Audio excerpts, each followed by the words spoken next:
கோவில் திருவிழாவை முன்னிட்டு மாட்டுவண்டி எல்கை பந்தயம் இரு பிரிவுகளாக நடைபெற்ற போட்டியில் 29 மாட்டு வண்டிகள் பங்கேற்பு. பார்வையாளர்கள் உற்சாகமாக கண்டுகளிப்பு.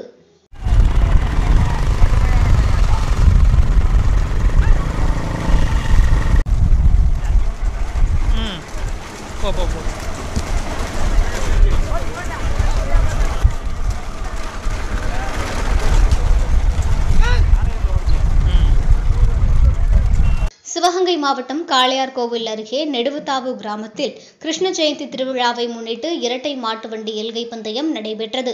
பெரிய மாடு, சின்ன மாடு என 2 பிரிவுகளாக பந்தயம் நடைபெற்றது. இந்த மாட்டு வண்டி பந்தயத்தில் பெரிய மாடு பிரிவில் 11 ஜோடிகளும், சிறிய மாடு பிரிவில் 18 ஜோடிகள் என சிவகங்கை, மதுரை, புதுக்கோட்டை, தஞ்சாவூர், ராமநாதபுரம் உள்ளிட்ட பல்வேறு மாவட்டங்களில் இருந்து மொத்தம் 29 மாட்டு வண்டிகள் பங்கேற்றன. பெரிய மாட்டுக்கு 8 கிலோமீட்டர் தொலைவும், சிறிய மாட்டுக்கு 6 கிலோமீட்டர் தொலைவும் எல்லைகளாக நிர்ணயம் செய்யப்பட்டது. விறுவிறுப்பாக நடைபெற்ற இந்த போட்டியில் எல்கையில் கொடியை வாங்கி வெற்றி பெற்ற முதல் 4 மாடுகளின் உரிமையாளர்களுக்கும் அதை ஓட்டி வந்த சாரதிகளுக்கும் ரொக்க பரிசுகள் வழங்கி கௌரவிக்கப்பட்டது. இப்போட்டியினை சிலுக்குப்பட்டி, நெடுவுத்தாவு, காளையார்கோவில் மற்றும் சுற்றுவட்டார பகுதியில் இருந்து ஏராளமான பார்வையாளர்கள் சாலையின் இரு புறங்களிலும் நின்று உற்சாகமாக போட்டியினை கண்டுகளித்தனர்.